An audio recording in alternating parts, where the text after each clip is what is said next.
오늘 6월 29일입니다. 주일로 치면 상반기 마지막 주일이고요. 또 6.29 선언, 우리에게 주권이 있다는 것, 우리가 우리 손으로 대통령을 뽑을 수 있다는 것이 얼마나 귀중한지를 알 수 있는 또 한 날이기도 합니다. 여러분 상반기 잘 살아오셨다는 의미로 저와 한번 인사하죠. 상반기 잘 살아오셨습니다. 서로 좌우로 한 번 더 하겠습니다. 상반기 잘 살아오셨습니다.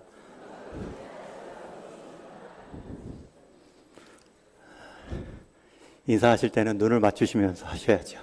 잘 살아오셨습니다. 딴 데 보시고 잘 살아오셨습니다 하지 마시고 이제 더 이상 안 시키겠습니다. 가끔 해야 이게 효과가 있죠. 제가 읽고 있는 책 중에 인문학과 신학을 공부하신 한지옥 목사님이 쓰신 인문학을 하나님께라는 제목의 책을 보면 가장 맛없는 짜장면 이야기가 나옵니다. 그 글을 보면서 어떻게 짜장면이 맛이 없을까? 여러분은 가장 짜장면을 언제 맛있게 먹어본 기억이 있으신지요? 저는 짜장면 하면 몇 가지 인생 추억이 있습니다. 제 돈으로 처음 사 먹었을 때 짜장면이 500원이었습니다. 제가 할아버지, 친할아버지와 함께 짜장면집에 가서 제가 직접 한번 사드린 기억이 있고요. 또 이사한 후에 함께 이사 수고하신 분들 둘러앉아 먹을 때에 짜장면이 참 맛있고, 가끔 영화나 TV에서 짜장면 나오는 장면이 보면 그날은 꼭 짜장면을 먹어야 됩니다. 어떻게 짜장면이 맛이 없을 수 있을까? 그런데 그 글을 보면 가장 짜장면이 맛이 없을 때가 있다. 그때는 배부를 때 먹는 것도 아니다. 아무리 배가 불러도 짜장면 들어갈 배는 따로 있다. 퉁퉁 불어있는 짜장면을 먹을 때도 아니다. 가위로 싹둑 잘라 먹으면 먹을만하다. 짜장면이 제일 맛이 없이 느껴질 때에는 짜장면 먹으면서 짬뽕 생각날 때이다. 정말 그렇습니다. 짜장면 먹으면 꼭 짬뽕 국물이 떠오릅니다. 반대도 성립되죠. 여러분 짬뽕이 언제 제일 맛이 없을까요? 짬뽕 먹을 때 달콤한 시럽에 짜장 향이 날 때,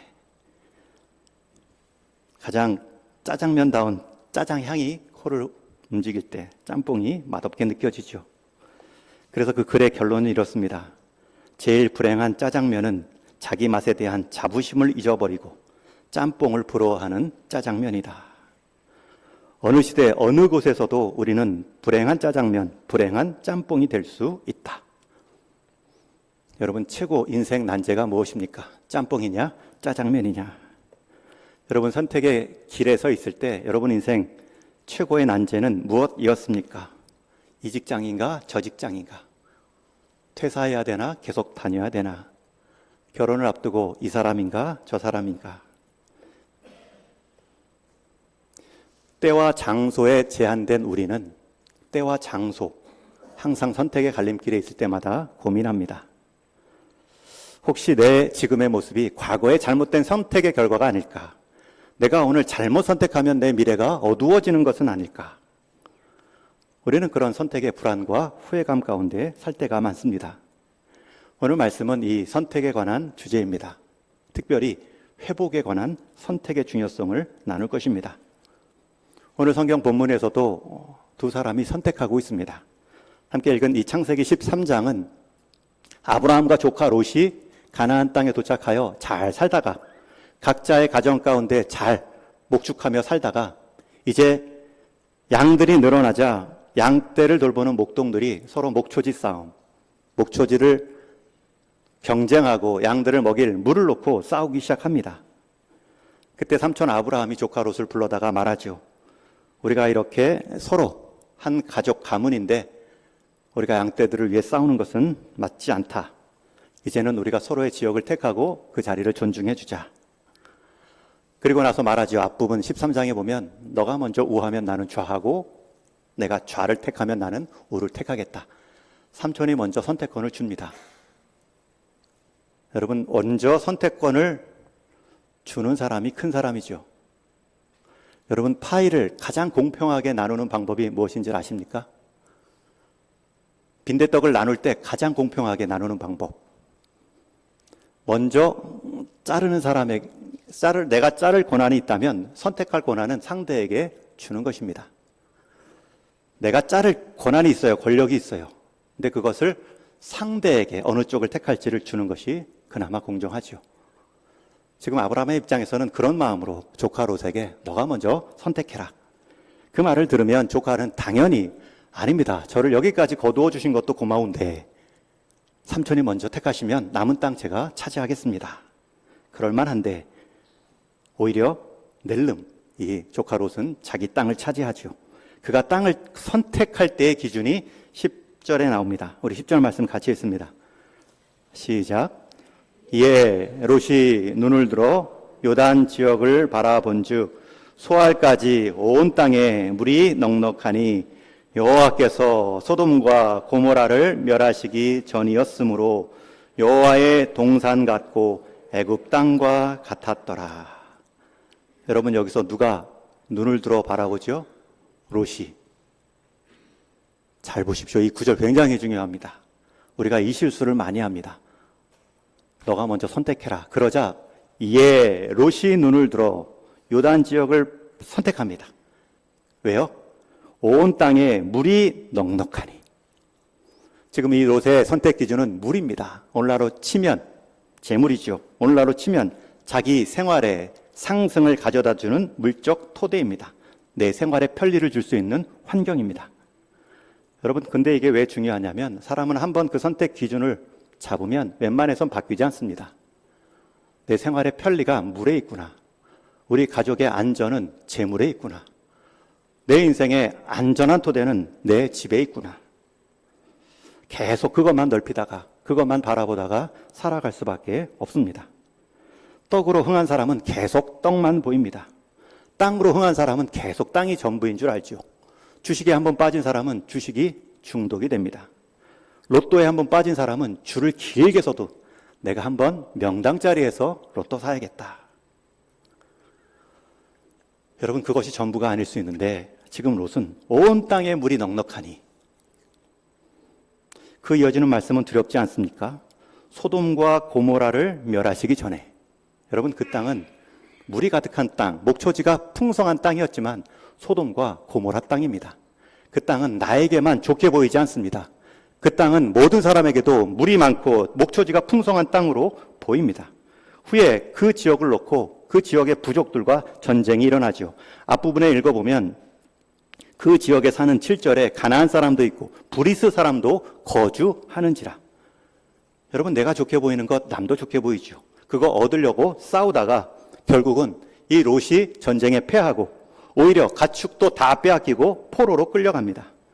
그때 아브라함이 가서 구출해 오죠. 거기 좋은 땅은 사람들이 많이 모이고 사람이 물적 편리함에 빠지다 보면 타락합니다. 하나님께서는 심판하지 않을 수 없는 그 소돔과 고모라 땅으로 치신 땅이 바로 물이 많은 땅입니다. 여러분 재물이 하나의 선택 기준이 될 수 있습니다. 그러나 그것은 유일한 기준은 아닙니다. 한번 재물을 맛들면 그것이 유일한 인생 기준이고 그것이 인생 내 선택의 유일한 기준이 될 때 성경은 말하죠. 그것은 우상이다. 그러나 아브라함은 또 다른 선택을 하는 기회를 보여줍니다. 우리가 물적 토대 없이 예수님도 말씀하신 것처럼 사람이 떡 없이 살 수 없습니다. 그러나 떡만 갖고 사는 것도 아니다. 분명히 말씀하셨습니다. 떡에 대한 열심을 냈다면 그 떡을 제대로 먹을 수 있는, 제대로 거둘 수 있는 하나님 말씀도 먹어야 됩니다. 저는 여러분들이 선택의 길에 있어서 물적 토대도 중요시 여기지만 그 물적 토대가 땀이 배어있는 물질인가? 그리고 그 물질은 꿈을 향하여 가고 있는가? 인생을 건너는 한 문장이라는 책을 보면 아주 중요한 표현이 하나 나옵니다. 돈의 과거는 땀이어야 하고 돈의 미래는 꿈이어야 한다. 여러분 내 지금 돈이 내 땀이 묻어 있는지요? 그리고 내 지금의 돈이 앞으로 꿈을 향하여 쓰일 것인지요?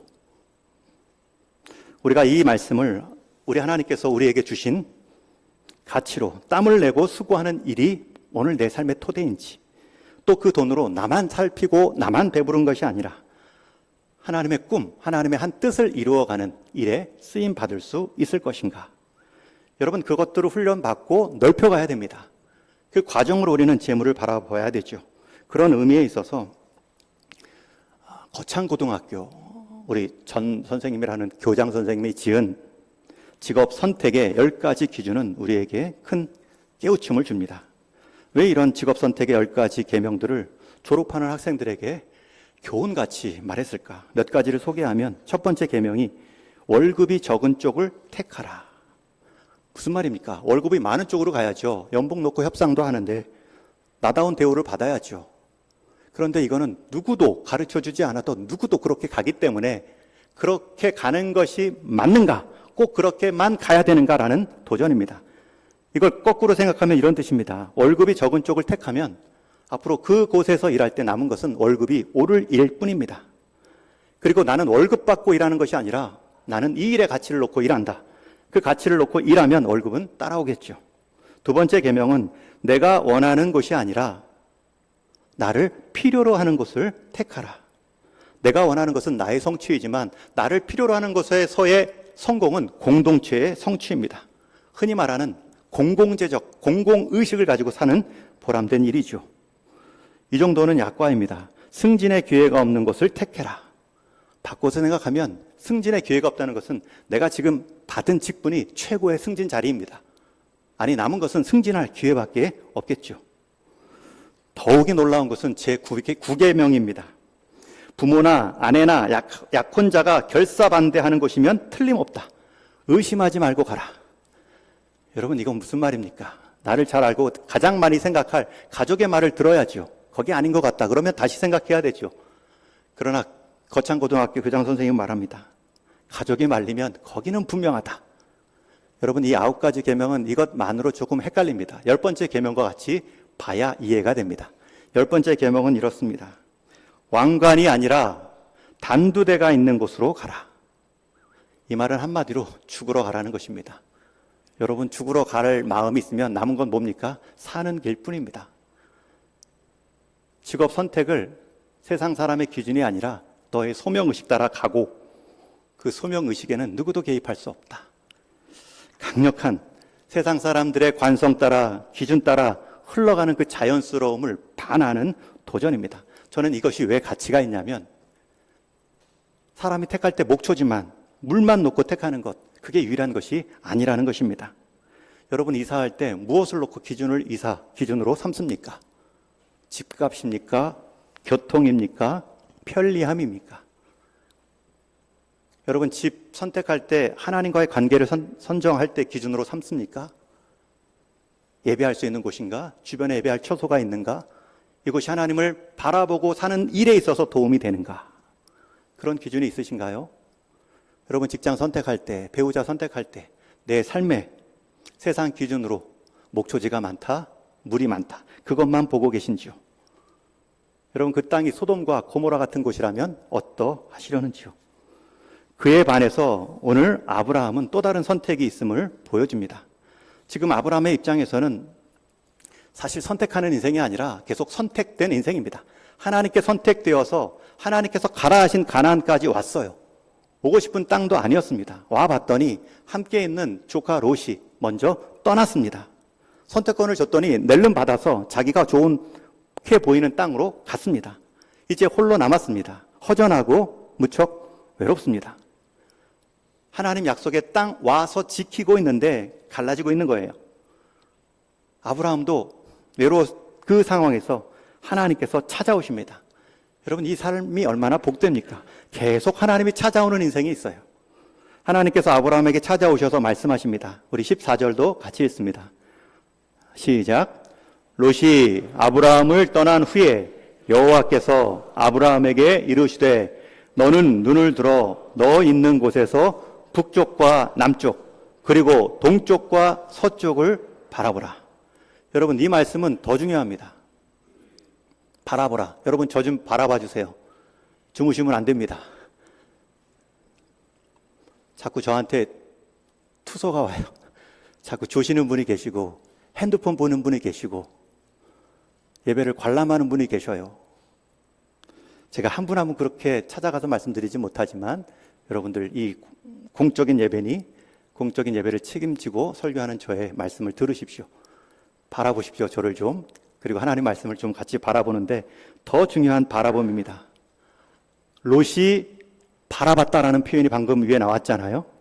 그런데 오늘 말씀 14절에서는 바라보게 하시는 하나님이 나옵니다. 롯은 스스로 바라봐서 물 많은 땅을 선택해서 나갔죠. 근데 아브라함은 기다립니다. 그런데 하나님이 찾아오셔서 아브라함아 좀 바라봐라. 롯이 아브라함을 떠난 후에 여호와께서 아브라함에게 이르시되 너는 눈을 들어 바라보라. 여러분 그 바라봄의 기준이 나옵니까? 동서남북 다 바라보고 어디든지 택할 수 있는 선택권을 줍니다. 그런데 여기서 한 가지 기준이 나오죠. 우리 한국말에는 나오지 않는데 히브리 원어에 의하면 여기 마지막 바라보라 라는 단어는 간청하다라는 뜻을 가지고 있습니다. 좀 바라봐 줘라. 여러분 이 하나님의 약속에 이 좀 바라봐 줘라 간청은 이어지는 15절, 16절이 그 뜻을 말합니다. 우리 15절 말씀 같이 읽습니다. 시작. 보이는 땅을 내가 너와 내 자손에게 주리니 영원히 이르리라. 또 뒤에 이어지는 말씀에 보면 16절에는 내 자손이 땅의 티끌같이 많을 것이다. 그 티끌을 셀 수 있겠느냐? 내 자손도 셀 수 있을 것이다. 티끌 같은 자손을 약속해 주지요. 여러분 이것이 무슨 말씀입니까? 처음 아브라함에게 나타나셔서 창세기 12장에 그에게 약속해 주신 복의 내용입니다. 너는 동서남북을 볼 때 이 약속을 좀 붙잡고 보라는 거예요. 보이는 대로만 보지 말고 내가 너에게 약속한 이 말씀을 붙잡고 동서남북 어디로 봐라. 여러분 이 하나님의 약속의 말씀을 붙잡으면 동서남북이 다 복의 땅이 됩니다. 그러나 이 하나님의 약속의 말씀이 들리지 않으면 내가 좋게 보이는 물 많은 땅도 소돔과 고모라가 될 수 있습니다.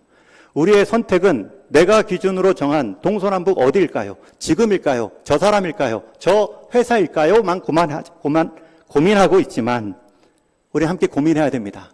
그 자리에 하나님의 약속이 있는가? 하나님의 말씀이 있는가? 내가 하나님을 의식하고 의지하는 선택의 과정인가?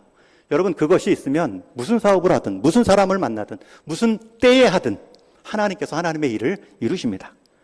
여러분 성도의 당당함은 여기에 있습니다. 이 길 아니면 어떻게 할까 고민하는 게 성도의 고민이 아닙니다. 내 진정한 고민은 어느 길을 가든 내가 지금 하나님을 의식하고 의지하고 있는가. 여러분 그 기준이 오늘 말씀 이제 마지막 절에 나옵니다. 우리 18절 말씀을 같이 읽습니다. 시작. 이에 아브라함이 장막을 옮겨 헤브론에 있는 마므레 상수리 숲풀에 이르러 거주하며 거기서 여호와를 위하여 제단을 쌓았더라. 사방을 본 다음에 한 곳을 택한 곳이 헤브론입니다.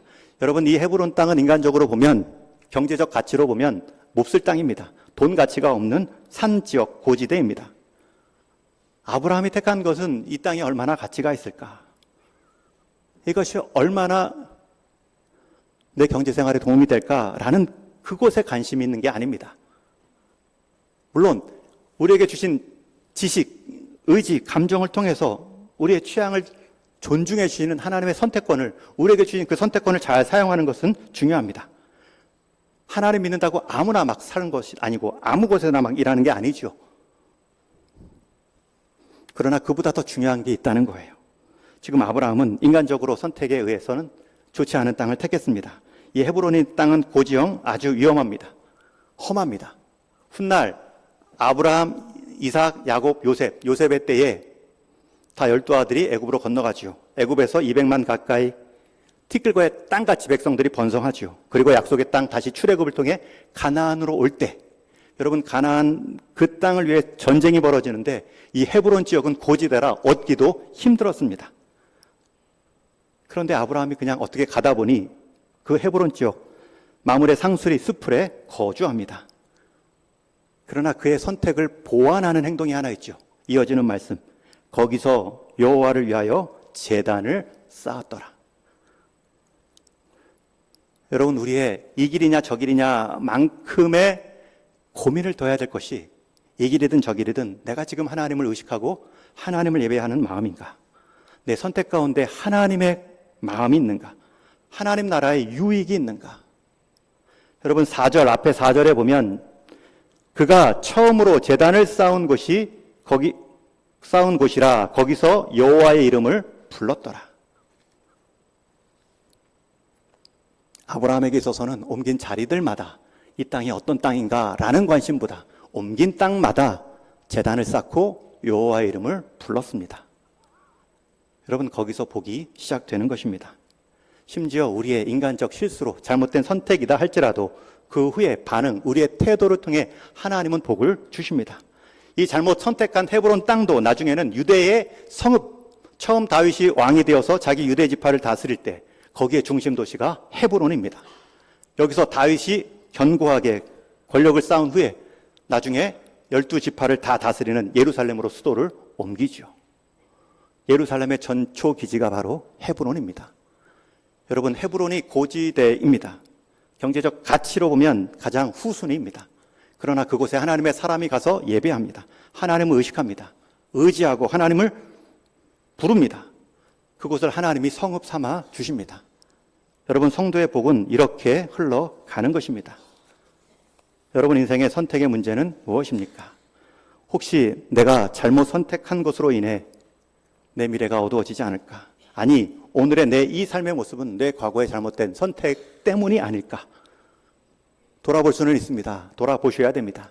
그러나 가장 깊게 돌아봐야 될 것은 내가 그 과정에서 하나님을 의식했는가? 하나님의 이름을 부르고 인도하심을 구했는가? 오히려 선택이란 그 이후에 하나님을 부르는 행동을 통해 완성됩니다. 우리가 흔히 순간의 선택이 10년을 좌한다. 강곡 카피 때문에 선택의 중요성을 말하죠. 그러나 오늘 성경은 말합니다. 그 선택을 보완할 수 있는 것이 그 선택 이후에 우리의 반응이다. 죽음의 수용소라는 책을 쓴 빅터 프랭클 박사가 있습니다. 정신과 의사이자 유대인으로 아우슈비츠에서 3년을 지냅니다. 매일 수많은 동료들이 하나둘씩 죽어갑니다.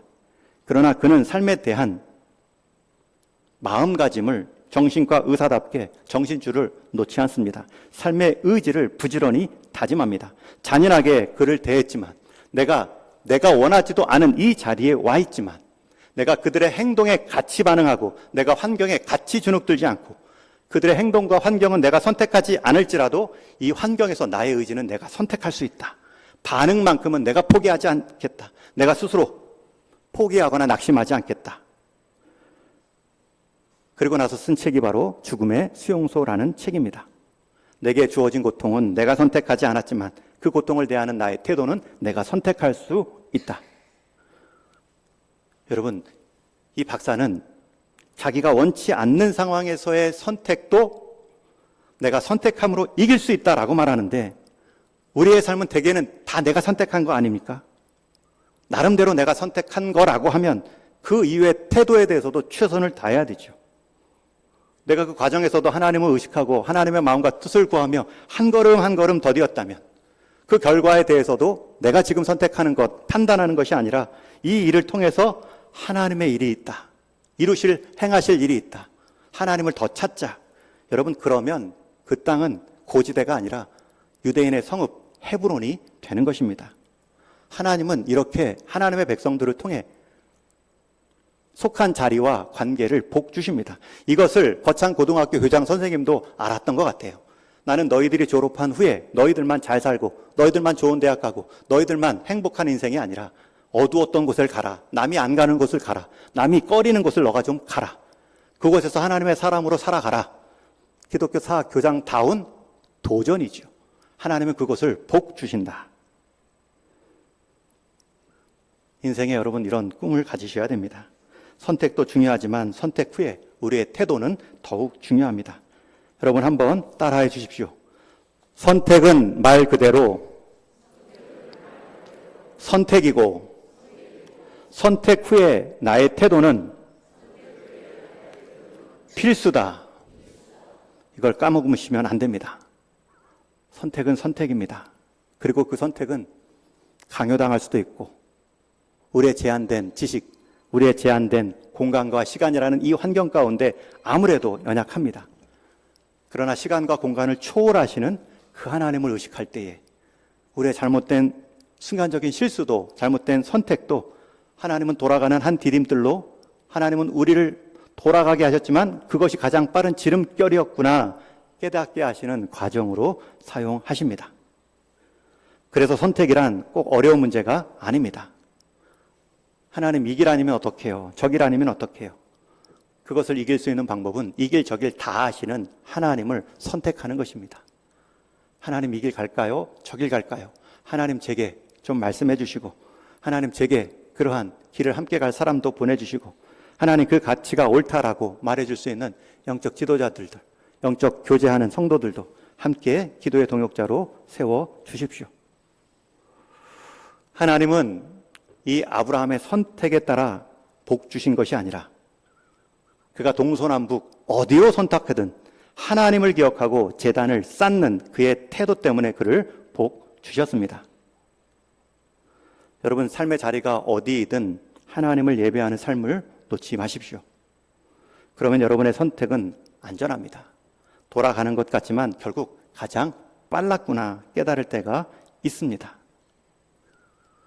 여러분, 그 과정에서 하나님은 여러분들만 복 주시는 것이 아니라 아브라함을 통해 후손들을 가나안 땅을 복 주셨던 것처럼 여러분들을 통해 주변을 복 주시기를 원합니다.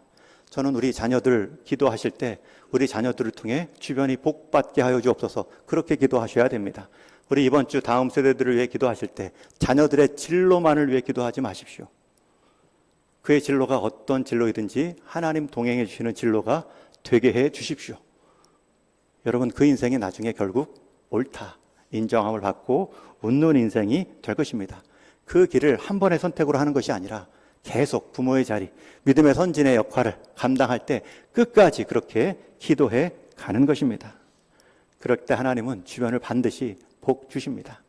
여러분, 이제 상반기 우리가 또 마감하고 우리 다음 주일 맥주 감사 주일로 또 한 해 중간을 결산할 것입니다. 재직회도 있습니다. 여러분, 돌아보시며 감사할 제목을 찾으십시오. 하나님께서는 여러분들을 통해 주신 복이 있습니다. 그 기준을 꼭 내가 잘 되고 내가 성공한 것으로만 말하지 말고, 내가 희생했기 때문에 누군가 살아났고, 내가 그 자리 지켰기 때문에 누군가 결국 위로를 받았다. 공동체의 복을 보고 감사로 여러분들의 폭을 넓히셔야 됩니다. 아까 처음에도 소개했던 인생을 건너는 한 문장이라는 책을 보면 이런 예화가 나옵니다. 하나님의 컨디션이라는 소제목의 글인데, 하나님께서 컨디션이 안 좋으셔서 하늘에서 동전을 구걸하는 거지의 동양 그릇에 던졌는데 그것이 빗나가서 걸어가고 있던 내 앞에 떨어졌다고 합니다. 여러분, 그때에는 하나님의 컨디션이 조금 안 좋아서 우리 앞에 떨어진 것이니 우리가 조금 수고해야 된다. 그 돈을 집어서 그 동전을 구걸했던 동양 그릇에 넣어줘야 된다. 여러분, 하나님 모르는 사람의 글인데 이렇게 하나님 행위에 좋은 인사이트를 주고 있습니다. 여러분, 상반기 살아오시면서 내 수고를 넘어선 마치 내 앞에 떨어진 은혜 같은 보상이 있죠. 감사 제목이 있죠. 여러분, 근데 그것이 우리에게 준 것이 아닐 수 있습니다. 내가 너한테 준 거 아니야. 너를 통해서 너가 속한 사람들, 너가 속한 공동체를 위로하려고 주는 거야. 그때는 너를 통해 좀 주고 너를 좀 성장시키려고 내 앞에 두었을 뿐이야. 너가 가서 좀 도와주면 좋겠다. 여러분, 상반기에 여러분 인생 가운데 특별한 은혜의 감사가 있죠. 하나님이 내 수고 이상으로 채워주신 보람이 있죠. 이런 걸 잘 헤아려 보아야 보입니다. 그렇지 않으면 다 내 수고인 줄 알고요. 내 주변에 목조지가 많고 내 주변에 물이 많은 것은 내가 잘 골랐기 때문이다. 나의 선택의 결과로 나의 영광을 구할 뿐입니다. 그런 인생을 향해서 하나님은 깨우쳐 주실 수도 있어요.